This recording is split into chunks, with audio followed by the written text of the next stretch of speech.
অক্লান্ত পরিশ্রম ভবিষ্যৎ বিগত দিনে করতে ভবিষ্যৎ ইনশাল্লাহ করবে। 47 নং ওয়ার্ডের কাউন্সিলর আমার বড় ভাই এই এলাকার জন্য আপনাদের সেবার জন্য নিয়োজিত হতে চাই। আপনারা যদি চান আমার বড় ভাই আপনাদের উদ্দেশ্যে কিছু কথা বলবে।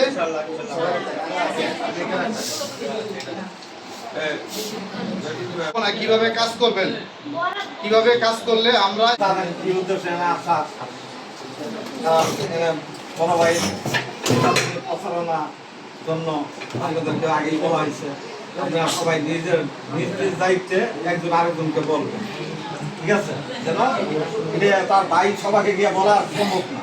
যেমন এই যে আজকে আপনাদের ডাকছে, একত্রিত হয়েছেন, সবাইকে আমরা বলতে পারতেছি তারা আসে নাই, তাদেরকে আপনারা নিজে নিজে থেকে বলতে হবে যে হালাল তালুকদার ভাইকে ভোট দিতে হবে এবং উনির কাছে আপনাদের যা দাবি দুবা এটা আপনারা বলবেন না, এটা বাস্তবায়ন করার চেষ্টা করবেন। এগুলো আমার বক্তব্য।